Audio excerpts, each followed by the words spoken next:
Is that what I think it is? Hold on, let me get a better look. Oh, crap.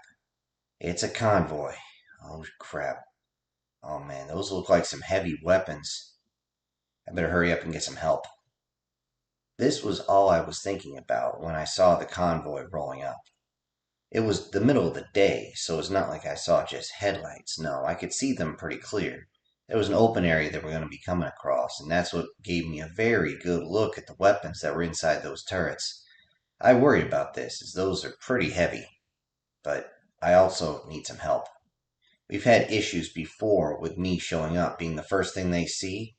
Usually, seeing something like me with these big wings is enough to spook people. I don't need to spook them. I need a human to mediate. Thankfully, we got a couple of the guys to go up and talk to them.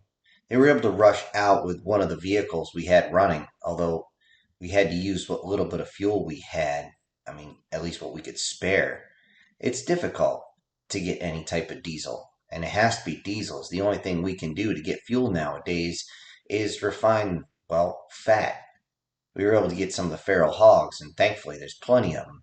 And because of that, well, you guessed it, pig fat. The convoy saw them and immediately went into a herringbone, a perimeter on the roads. All I could think was, oh, these guys have had some experience. Of course, it made sense considering this whole thing has been going on for damn near 15 years now. I watch from a long way off to make sure nothing bad happens. I sit there for a long while as they just seem to talk back and forth. Initially, when they walk up and shake hands, I figured things are going to go well, but I didn't take a deep breath, a sigh of relief, if you will, until I saw that they were laughing. With this, I saw that all tension was pretty much gone. I then received a call over my comms. Thankfully, we still had a couple still working. I was told, hey, come on over. They're expecting to see the man in charge over here. I kind of joked and said, man in charge? Knock it off. All right, I'll be over there in a minute. Just do me a favor. What's that? Can they hear me? Yeah. Make sure your guys don't shoot me. I could actually see from a long way off as they were confused listening to the radio. I immediately flew over to meet them. I made sure I made very wide and lazy circles so they could see me. And then I came close, but I didn't land anywhere near the convoy. In fact, I landed on the other side of the truck. This was to make sure that they were just calm as I walked up. I'm pretty large by human perceptions, and I knew all about my wings. So after I landed, immediately I tucked my wings back as much as I could, as I wouldn't make them scared.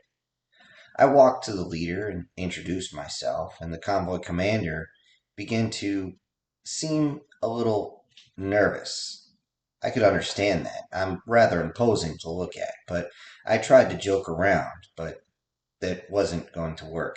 He was just looking at me, and I swear his NCOIC, if he was finger fucking that pistol one more time, I was going to lash at him. Thankfully, my buddy explained how the convoy was on a recon mission. I asked about what about aircraft or things like that. They said they're too valuable. They can't risk it. They need them for when hives are taken or when queens are moving. They need air support, but they don't have the infrastructure to start getting all the parts that would wear out.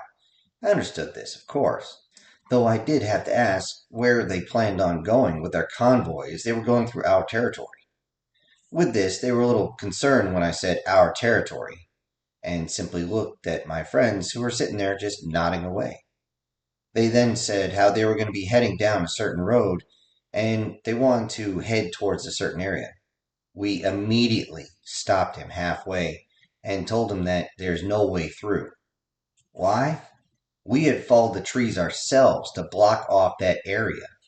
We weren't sure if we were going to be able to protect it from anybody who came in with heavy weapons or a convoy or a group of marauders. So we had to figure something out. And the best way was to make sure they at least couldn't bring in their heavy shit.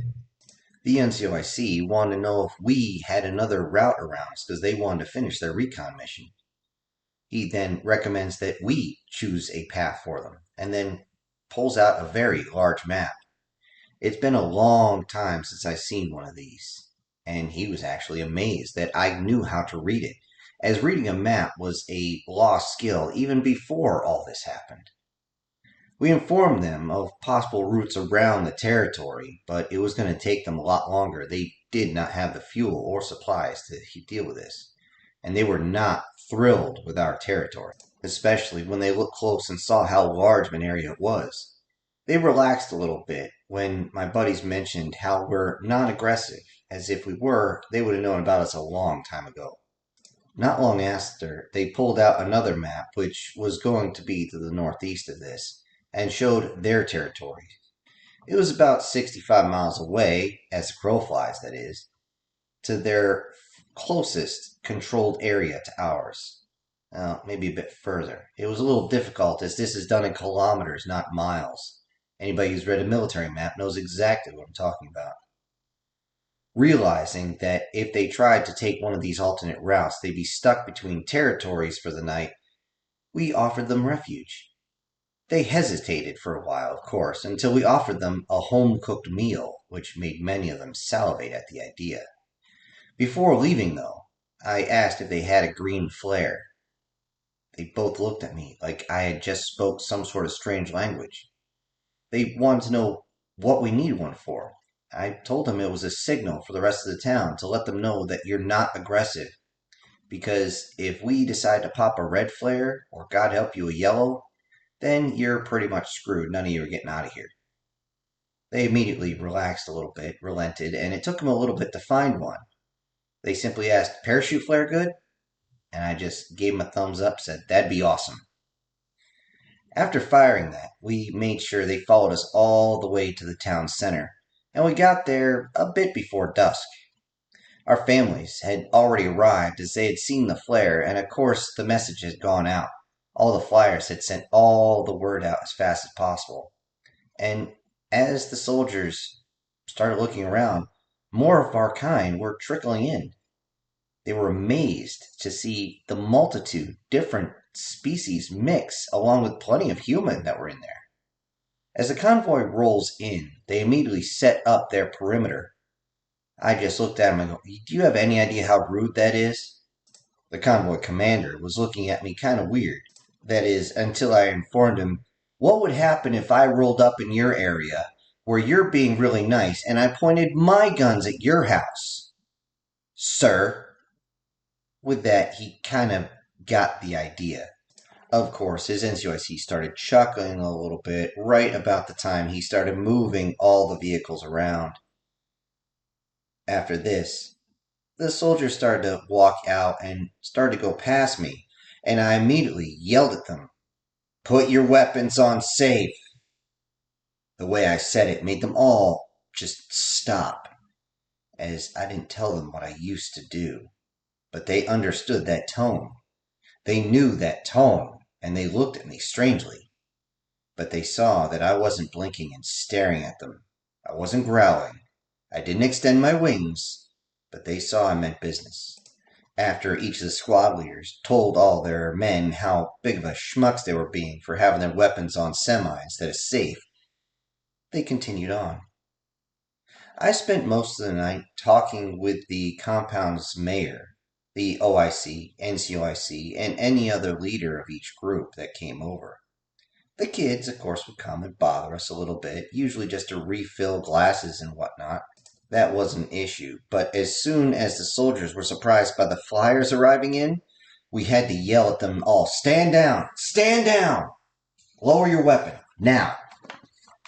They looked at us crazy for a while until everyone seemed to calm down. I let them know exactly that they are part of our group. They're just another household that just came in.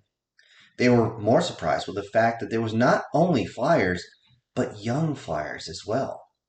This shouldn't have been anything surprising, as they walked in and certainly called the mayor's wife the angel, as she had her wings, and her children definitely had this as well. With that, it was peaceful again for about another 30 minutes until we heard, "Bugs! Bugs! With that, all the soldiers ran to their vehicles and got ready to fire at the arachne that were approaching. They had to be calmed down by their leadership. As I stood in front of them, I did open my wings to, whoa, whoa, whoa, whoa, whoa, what's going on?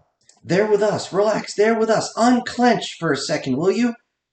With that, one of the turrets spun around, but before he could do anything, he was wrapped up in coils extremely quick, and then was told to get out of the turret by a very feminine voice. Although when he turned slightly, he was a bit distracted by the nice wampums that were basically right in his face. Her sleek form was that of a supermodel, and the rest of her was that of a snake. With that, he was worried that she was going to crush him, but she wasn't holding him that hard. He could still breathe, he could still talk. Although I really wish that these ladies would start wearing something, anything. Then again, as everybody relaxed, I realized I couldn't say too much. I mean, I'm standing here basically in a loincloth with a couple satchels around my waist, and that's it. Although, I do have to say, even though the soldiers kept staring, I did catch the only female soldier looking at me in a sly direction. I made it seem like I didn't notice that her head was cocking down in a way to get an angle, but I just played it off. Thought it was funny. Although I did see one of my feline femme fatales go up and whisper something in her ear, and she seemed a bit flustered after that. I have no idea what she said, and honestly, I don't think I want to know. The soldiers definitely enjoyed the good food. It seemed like they hadn't had a home cooked meal in a long time. I joked that they only had one MRE a day for the past 10 years, and the OIC basically said, well, kinda, yeah. Although it wasn't the food that was the issue. It was the fact that we had a little bit of drinks for them and started to get a little loud. Although, honestly, soldiers getting loud, that's not an issue. It's what they do. Sailors are even more so.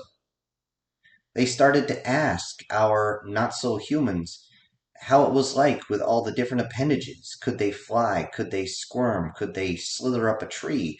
Things of that. And though slightly evasive, just asking questions not an issue.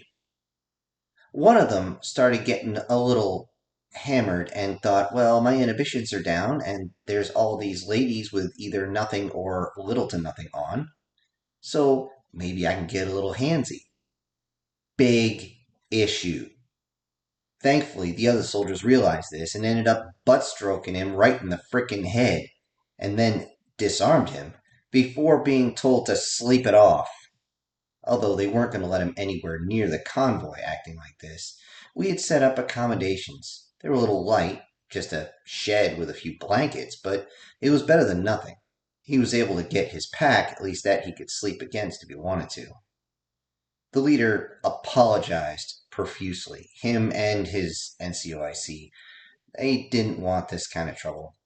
I had to tell them that it wasn't an issue, but they needed to know something about my people. With that, I started to explain about my lost mate. I told them how whenever we dealt with human marauders, they always shot first, or tried to do something even worse. It was it was bad. It was very bad. On one of the farms on the far side away from my area, not only had he been ambushed by humans that beat the living hell out of him, he still has a couple of scars. But they decided that they wanted to go full on deliverance on him. Thankfully, the humans hooting and hollering and carrying on was enough to attract the attention of the rest of his own family. They made very gruesome work. I can't say short work because when I found what was left of them, yeah. Though when they asked me what I had done to those that had killed one of my mates, I simply gave them a look and said, don't worry about it. As my claws started to extend and I had to consciously suck them back in because I suddenly wanted blood again. There will never be enough blood. At this point, I kind of wish I could drink again, but I can't. The reptilian part of me just cannot stomach alcohol, so unfortunately, I'm sober permanently. Thankfully, the queen of the Arachne actually came and started talking with us. The soldiers were interested about taking care of, the swarms, especially since we had already mentioned that the Arachne were able to take care of them very efficiently. And when I say very, I'm not understating this fact. They then talk about population. The soldiers also mention how many people they protect. Although 5,000 is not exactly all that much, it is enough to thrive again, and us too. We're setting on about 1,000 of our own. Then that's when deals were made. Deals to aid against the bugs, as if one of us was overrun, it wouldn't be long until the other one was. There was also aid in commerce, and that deal was struck very, very quick. There was a deal also that we would accept any non-humans that they capture. This was something that perked their interest a lot, as they had no idea what to do with those that surrendered, especially young ones that they found. We asked them to simply drop them off and we'll take care of them.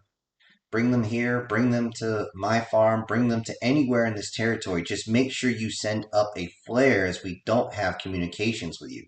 The cell towers have long since shut down, so there's no way, and we don't have enough power. With that, not only would they drop off the non-humans that they have, but they had a few extra solar generators. I kind of laughed, and they asked why was I chuckling, and I said, it's not really a generator, but go on. I'm very interested. They looked at each other strangely and then realized I might know a few things that they think I might not know. You know? Their NCOIC was glad our young soldier didn't dissuade us from helping him. With that, a bunch of us had looked around, and our Arachne laughed the hardest, but we all were laughing hard. With that, we had to regain our breath before we mentioned, I doubt he will be an issue anymore anyway. This made the soldiers a little nervous, as they thought something bad had happened to their guy. We kind of motioned around and saw that many of the Arachne were sipping on their coffee, and we knew what would happen then. They would get very, very drunk. And when they got drunk, they started to lose their inhibitions as well, and they started propositioning the young soldiers. One of the Arachne even was seen leaving the shed where the troublesome soldier was being. She had a somewhat mellowed look, but seemed to be almost pissed off at the same time, as if she got what she wanted but was not happy with the result. With this, we all had a good, hearty laugh, and everyone was pretty much mellowed out by the next morning. Well, at least some of them were mellowed out. The NCOIC, an old grizzled man, was looking at me and asking why the Arachne had no interest in him, but were going after several of his soldiers. I had to remind him that Arachne have tastes. He couldn't understand until I mentioned to look over at their males. What do you see? You mean those boys over there? No, no, no, no, no, no, no, no. How old do you think he is? The NCOIC kind of looked at me weird, kind of realizing what I was starting to hint at. He looks like he's 12. Why? He's probably your age. What? Yep. That's why, if you have any young ones who are curious about such things, there's not going to be an issue here.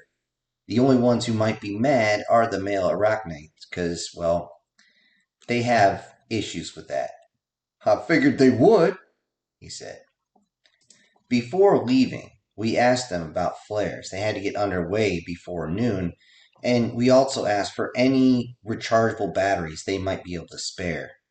And of course, assistance in fabricated goods. One of the things we told them is we are going to need stoves, flatware, tools, jars, things of that nature. And of course, we would pay them in food. We had almost an abundance, and by the next year, we definitely would.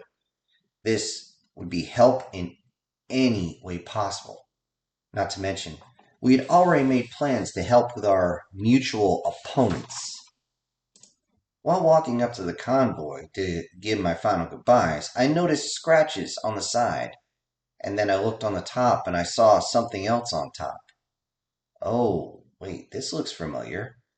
I asked them about it, and one of the older guys mentioned how they were saved by a lizard once from some big old bats. I responded, I thought you looked familiar. How's the leg? With that, his eyes got really wide as he realized I was the one who just saved his life, although we did end up falling off a freaking building because of that. He looked me up and down at that point and said, No, no way. You don't look anything like him. And I had to explain that there were some changes that happened. And of course, he wanted to know how, but we really didn't have time as they had a time hack to actually meet. We'll talk about it later. Glad to see you again, I said, and we shook hands before I left. As the convoy was driving away, all of us flyers took to the sky. Old, young, didn't matter. If we could fly, we were up there. We flew in formation as best we could, not only as a way to give them a farewell salute, but also to show them how unified we are, as reptilians, avians, everybody was up there. We got to the edge of the territory, and then we just banked off and headed back to our homes. As they left, I was noticing that it was nice to see the angels learning to fly, the young ones, that is. Our wonderful avian female, the mayor's wife, had had 2 kids in the past 10 years. Her youngest was about, I think, 6, if I remember correctly. And of course, those white wings were very easy to see. Both the boy and the girl were very, very good at their bankings by now. It's a good thing that her husband kind of lightened up about learning how to fly after all.